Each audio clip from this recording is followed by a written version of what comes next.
Hello guys, magandang gabi. Oh, yan yung aking post na mangga. Tingnan niyo naman, oh, sobrang laki. Mm. Mm. Ngayon, iisa-isa ito. Lagi na lang na nagugustuhan ng mga bisita. Bibilhin daw nila. Ayaw naman namin ipagbili. Ang ginawa nung tiyahin ko, nilagyan ng presyo 200. Di walang makabili. Ano daw klase mangga rin 200 isa. So ngayon, titikman natin kung anong lasa nitong manggang ito. At hindi ko alam. Comment nga po kayo sa baba dyan kung anong klaseng mangga ito. Oh.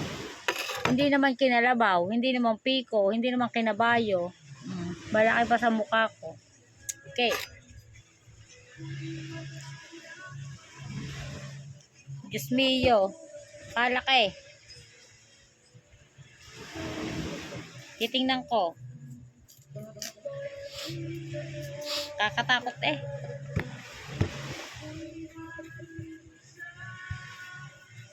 Abay, hindi ko malam kung paano ko ito bubuksan.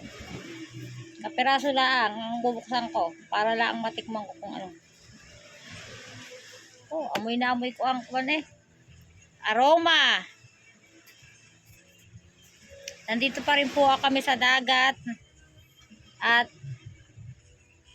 nagbabadya ng ulan tuwing hapon na ulan na, nalakas ang hangin. Kaya ang paligid at binalutan na ni Kuya Tapsel. Kasi mababasa kami nung umulang kahapon, basa ang loob. Yan, ito muna. Ang tigas.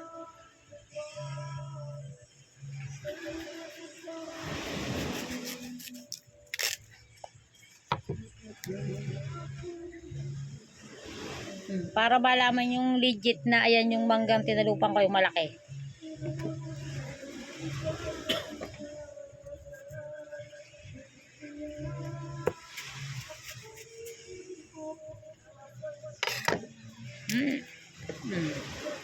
Meron tayong patis hiko. Isasaw-saw natin, may sili. Patis hiko.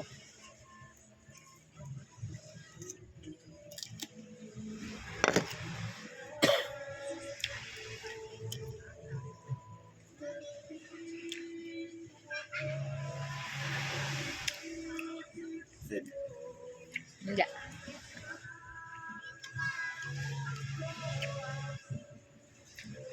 Hindi ko malasahan. Kayong silikon yung walang sausawan. Ito.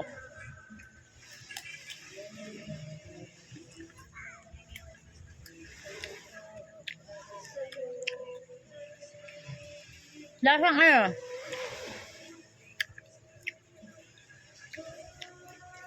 ang sarap. Parang lasang parang lasang hilong naman sangat.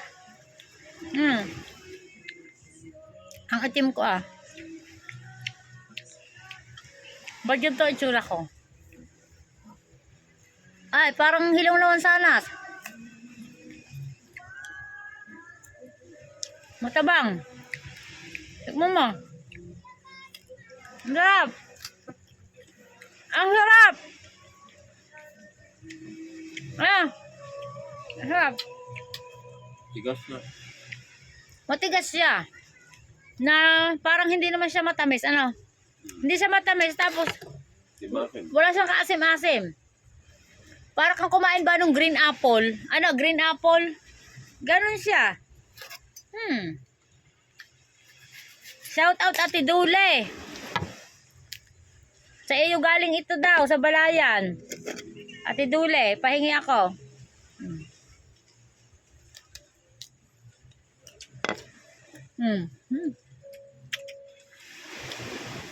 Sabi siguro ng nugnan na.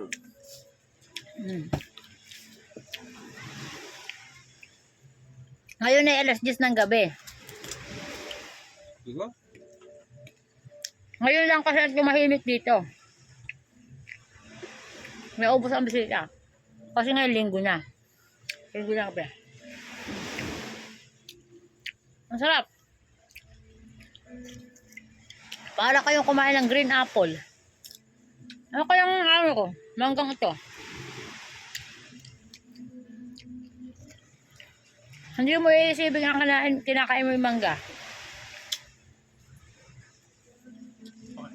Yung may noodles po kayo dyan? Ba. Ano po noodles yun? Noodles. Okay. Yep. Gano po? Thank you. Yung isa po.